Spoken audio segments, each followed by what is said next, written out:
Sign law आता है बड़ी आसानी से हो जाएगा, वरना हो सकता है ना हो। तो ये नॉट नेसेसरी कि आपसे क्वेश्चन हो ही जाए। तो अब देखो यहाँ तो मैंने पूरी कैलकुलेशन कर रखी है, पर एक बार मैं सर्कल की इनर साइड में जो भी लिख रहा हूँ वो मैं अभी कैलकुलेशन कर रहा हूँ। अगर आपको आंसर चाहिए, इसका आंसर तो है 5, राइट? आंसर है इसका 5, ऑप्शन बी।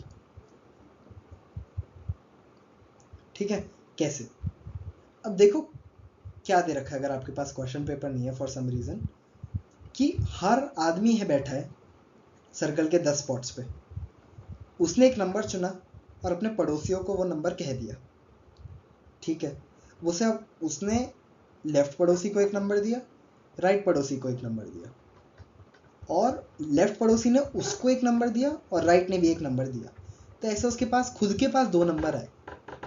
अब उसने उन दोनों नंबर का एवरेज लिया और लेते ही वो वाला नंबर अनाउंस कर दिया। ऐसे मज़ेदार बातें इन्होंने दे रखा है, सारे ऑर्डर में आते हैं 1 to 10। अब ये 1 to 10 दे रखा है, बहुत ही बढ़िया बात है, क्योंकि कैलकुलेशन बहुत ही आसानी से हो जाती है। 1 को देखोगे तो 1 equal to A plus B by two, A plus B 2। A क्या है जो लेफ्ट 10th दे रहा है, और बी क्या है जो सेकंड दे रहा है। सिंपल बात है।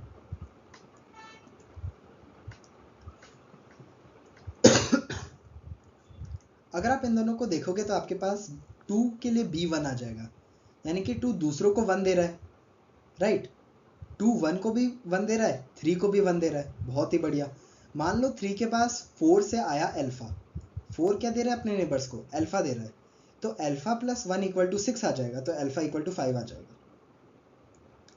सेम टू सेम कैलकुलेशन आप 4 के लिए करो, 4 ने अल्फा उधर दिया, तो आप कह सकते हो कि 10 equal to alpha plus beta. Beta क्या है जो आपको निकालना है फाइनल, जो 6 दे रहा है सबको, राइट? छठे जगह पे जो आदमी बैठा है वो सबको जो नंबर दे रहा है वो, प्लस चौथे का नंबर जो है 5, यानी कि beta plus 5 equal to 5 into 2 10। तो ऐसे आपका बीटा भी 5 आ जाएगा। बहुत ही सिंपल कैलकुलेशन है। बस आपको क्वेश्चन का साइज देख के लगे आलस आ जाए तो अलग बात है, बाकी तो क्वेश्चन होने लायक है। देखो आसानी से होगा। अभी अगले क्वेश्चन पे मूव करते हैं। ये ऑक्टागन वाला सवाल है। देखो एक साइड का यूनिट स्क्वायर दे रखा है, आपने 4 आइसोसेलेस ट्रायंगल्स हटाए, 1 2 3 4। साइड मान ली मैंने x, बीच में उसकी राइट एंगल्ड हाइपोटेन्यूज ट्रायंगल है, क्योंकि sorry right angled isosceles triangle, तो हाइपोटेन्यूज आ जाएगा √2x। अब ये √2x क्या है? ये √2x ऑक्टागन की एक साइड है, तो यानी कि ये वाला भी √2x ही आ जाएगा, सारी साइड √2x आ जाएगी। मैं यहाँ पे कह सकता हूँ x √2x और x, so basically 1 equal to 2x plus √2x। उससे आपके पास x की वैल्यू आ जाएगी 1 माइनस 1/√2। बहुत ही सरल। पर उसके बाद आपको क्या पूछा है? Area of octagon. आप क्या करने बैठ सकते हो कि √2 माइनस 1 इंटू का स्क्वायर √3/4, ऐसा आप कुछ करने बैठ जाओ, एक फॉर्मूला लगाने लग जाओ कि 6 इंटू आइसोसेलेस ट्रायंगल जो भी। उससे अच्छा तो है कि आप स्क्वायर का area low, -4 times isosceles triangles का एरिया, -4x²/2 सीधा डालोगे, सीधा आंसर आएगा ऑप्शन। ठीक है, अब हम जो 1-2 क्वेश्चन रह गए वो करते हैं। तो जो हमारे पावर पॉइंट की वजह से क्वेश्चंस रह गए थे, हम एक बार उन्हें वापस देख लेते हैं।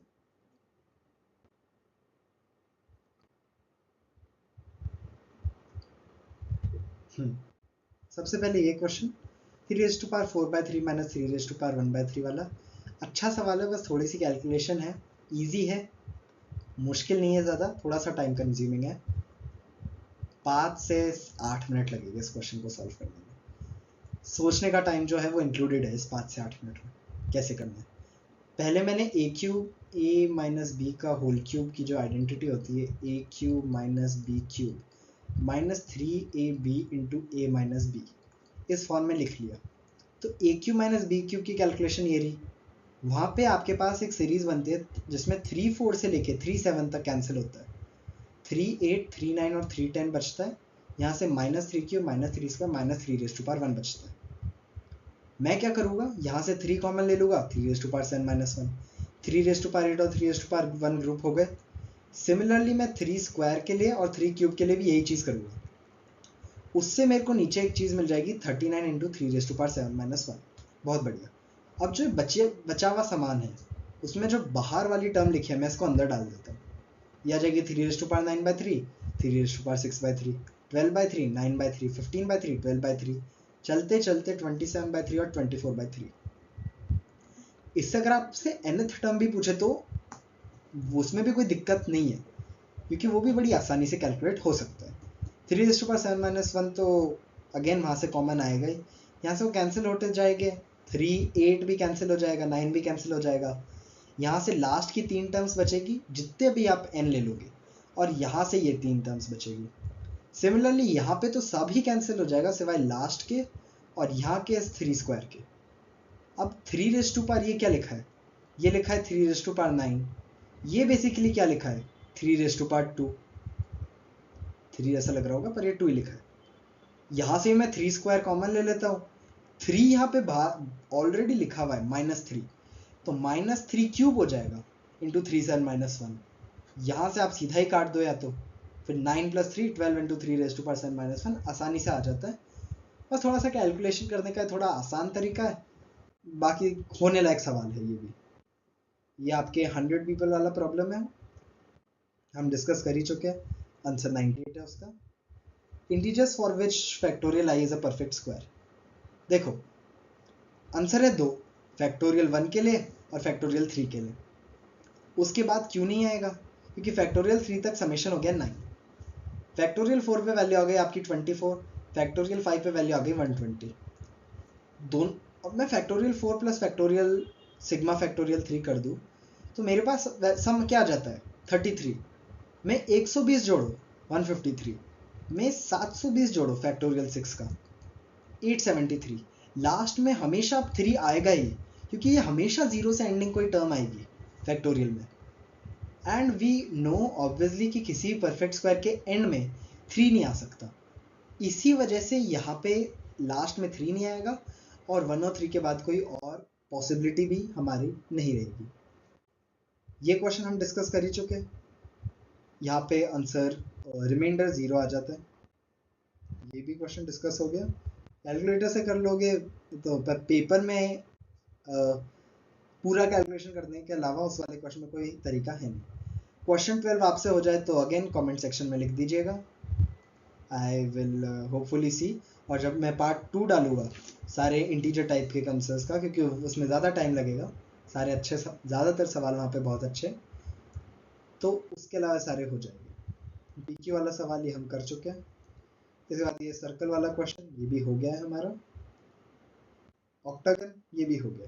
तो इसी के साथ हमारा पार्ट ए का लगभग पूरा डिस्कशन हो गया। हमारा बस क्वेश्चन 12 बचा है। किसी से हो जाए तो प्लीज़ कमेंट्स में बता देना, मेरे को भी जानना है ना। उसके बाद मैं होपफुली कुछ अगले 2-3 दिन में पार्ट बी का भी सॉल्यूशन डाल दूंगा। So that's it, thank you for watching. और आपके भी कोई दोस्त वोस्त हो जिन्हें भी आंसर की जानने का शौक हो तो उन्हें भी आप ये वीडियो प्लीज़ शेयर कर देना। Thank you.